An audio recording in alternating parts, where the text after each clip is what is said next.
Hey man, you ever wonder why Pharrell never respected Drake? Why he never really rocked with Cash Money? Do they got even any Pharrell beats? Besides, go and get that boy. What is the name of that song? I forgot that, but like, I don't think Pharrell got no Cash Money song. We finna find out, man. Thanks to Hip Hop Madness. I'm about to piggy bank out for you, my boy. I needed to know what's going on with this whole Drake, Pusha T, and Pharrell. So let's get some foundation. Let's see what's going on. And then next I'm gonna find somebody talking about the whole Lil Wayne and Pusha T drifting up into Drake. Like, I need to know. Let's see, people. Drake is no stranger to rap feuds, with infamous clashes against Common, Meek Mill, Pusha T, and more recently, Kendrick Lamar. Yet, one rivalry stands out for its peculiar one-sidedness, and it's his ongoing tension with Pharrell Williams. Despite Drake's repeated taunts, sneak disses, and outright jabs, Pharrell has maintained a stoic silence, never directly engaging. And the dynamic is as puzzling as it is intriguing, with fans speculating about what keeps Pharrell silent in the face of Drake constantly trying to provoke him. But what many don't realize is Pharrell's tension with Drake actually traces back over a decade, and it didn't even begin with Drake. It started with Lil Wayne, and even before that, with Birdman. But to fully understand the roots of this ongoing beef, we need to rewind. Born on April 5th, 1973, Pharrell grew up in the Atlantis projects in Virginia Beach. His love for music began as he listened to old records lying around the house, which prompted him to listen to the likes of Aretha Franklin, Stevie Wonder, and others. As Pharrell's interest in music grew, his grandmother gave him his first snare drum, and Pharrell's journey in music began. Pharrell joined the school band as a percussionist, where he met Chad Hugo, who played the saxophone. He and Chad connected instantly and began making music together non-stop. Inspired by the King Neptune statue on Virginia Beach and their roots in the Atlantis projects, it seemed fitting to call themselves the Neptunes. Virginia Beach didn't exactly have a booming music scene like New York or Los Angeles, which initially left Pharrell feeling hopeless about pursuing a music career. However, this changed when Teddy Riley moved into the area and opened a studio called Future Records, right across from Pharrell's high school. By that time, Riley had already achieved legendary status in the music industry, working with artists like Dr. Dre, Mary J. Blige, and most famously Michael Jackson. To give back to the community, Riley began hosting talent shows at Pharrell's school. Instantly impressed by Pharrell and Chad's talent, Riley brought them into a studio, and the duo later signed with his label.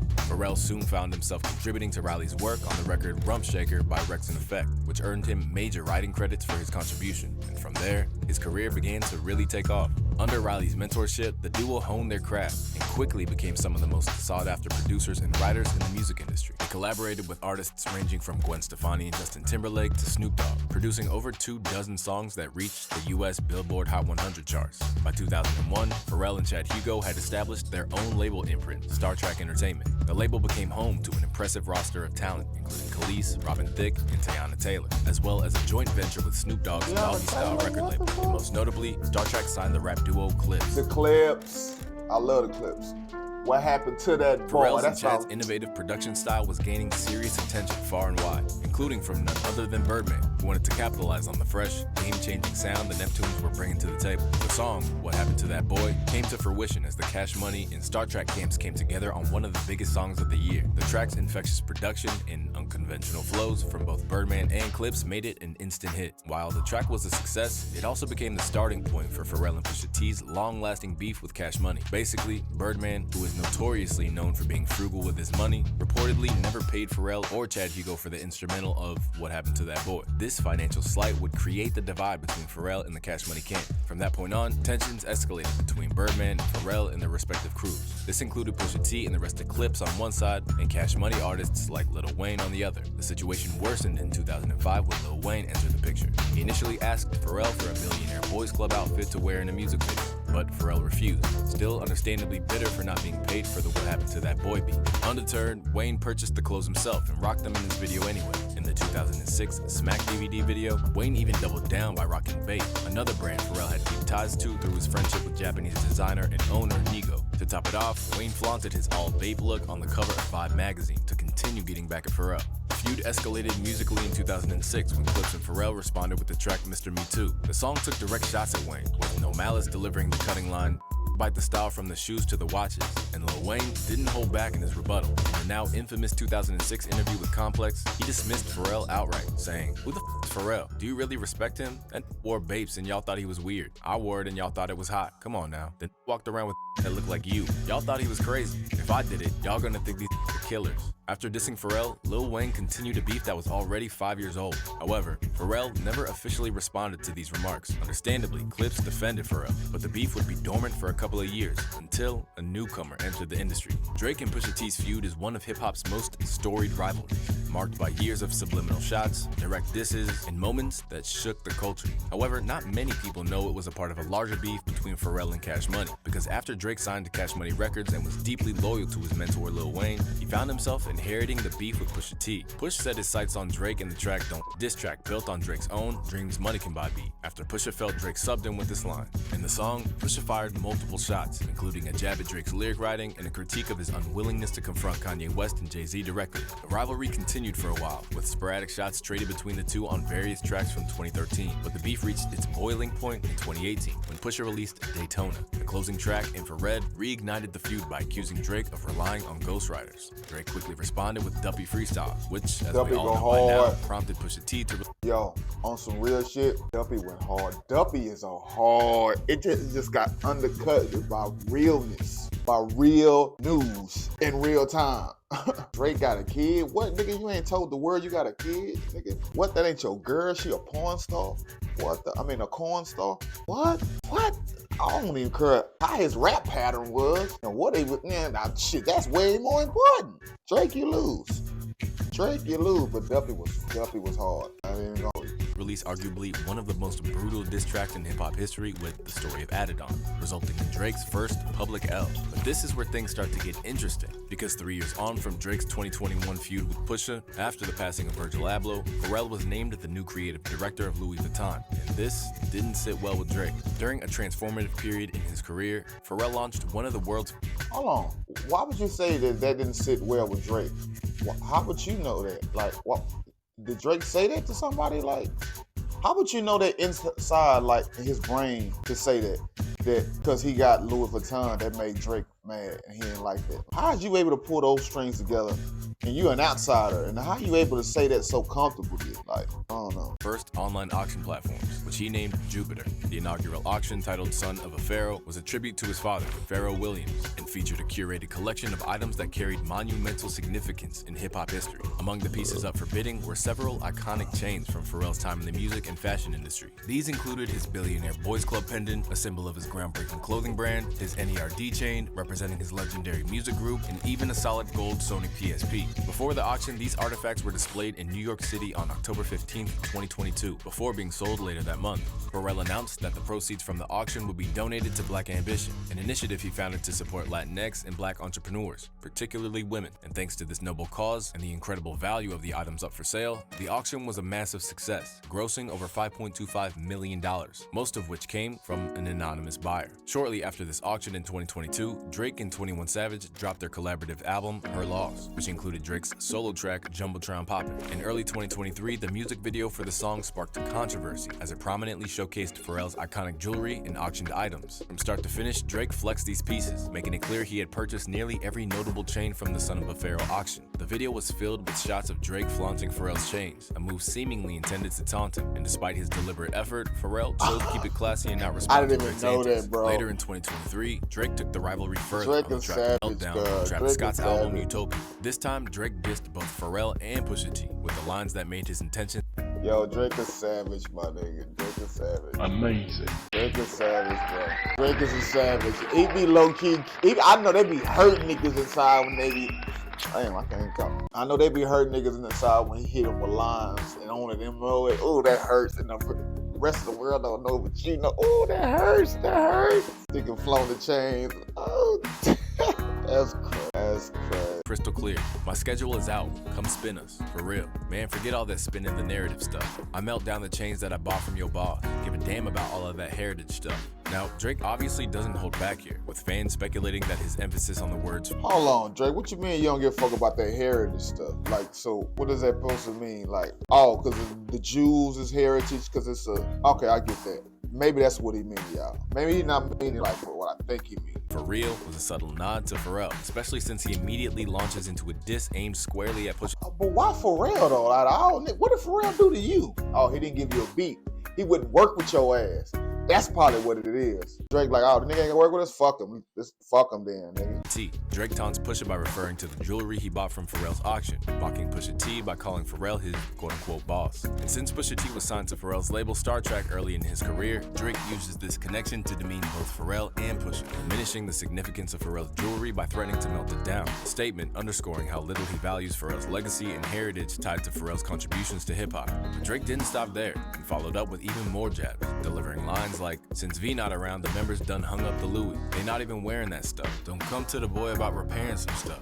Don't come to the boy about sparing some stuff. You lucky that Vogue was suing, cause I would've been with the Wasses in Paris and stuff." Here, Drake laments the passing of Virgil Abloh and takes aim at Pharrell, now the creative director at Louis Vuitton, insinuating that the brand has lost its edge under Pharrell's leadership. He even loosely threatens that he would have shown up to Pharrell's first Louis Vuitton show in Paris with the Was gang, a Toronto street gang. However, due to his legal battle with Condé Nast, the media conglomerate behind Vogue, he didn't have the time. The settled lawsuit happened after Drake and 21 Savage I didn't even know fake none of press this. campaign for their album Her Loss, which included parody content like a mock NPR Tiny Desk, SNL performance, and Vogue cover, which Condé Nast sued them for copyright infringement. Unlike Drake's typical subliminal disses, this verse is a blatant attack on Pharrell, leaving no room for misinterpretation. The tension also placed Travis Scott in an awkward position, as Pharrell produced and co-wrote the track Love, featuring Kid Cudi on Utopia. Additionally, Pharrell and Travis had recently collaborated on the song Down in Atlanta. Still, despite Drake's repeated provocations, Pharrell refused to respond, maintaining his silence and composure. In 2024, Kendrick Lamar returned to the spotlight with a show-stopping verse on Metro Boomin and Future's We Don't Trust You.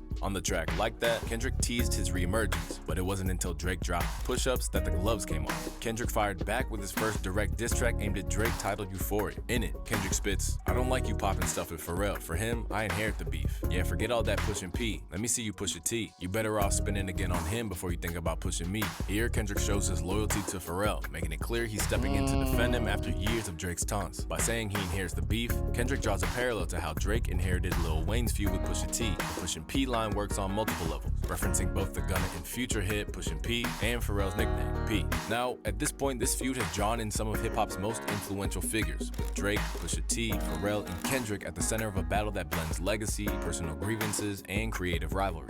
But Drake wasn't done, because on his diss track Family Matters, using both his lyrics and the accompanying music video to deliver a pointed response, Drake dropped the line, "You wanna take it for Pharrell? Come get his legacy out of my house." This was a direct jab at Kendrick, Yeah, I do Drake remember essentially that. I taunting him to remember retrieve that. Pharrell's possessions Oh and my quote-unquote God, I legacy, remember that. now in Drake's hands following the Jupiter auction. It's a sly remark, implying that if Kendrick truly wants to inherit Pharrell's beef, he should have stepped up and purchased the items himself. In the video, Drake reinforces this sentiment by again prominently displaying Pharrell's iconic chains, which are worn by his longtime accountant, OVO Juju. This visual flex makes it clear that Drake is claiming ownership of Pharrell's legacy, at least in a material sense, and doesn't intend to remove his foot from his neck. Kendrick responded decisively with two back-to-back tracks, Meet the Grams and Not Like Us, which effectively destroyed Drake in this beef and shifted the narrative in Kendrick's favor by the early summer of 2024. These tracks continued Kendrick's strategy of exposing Drake's alleged private misdeeds and casting doubt on his public persona.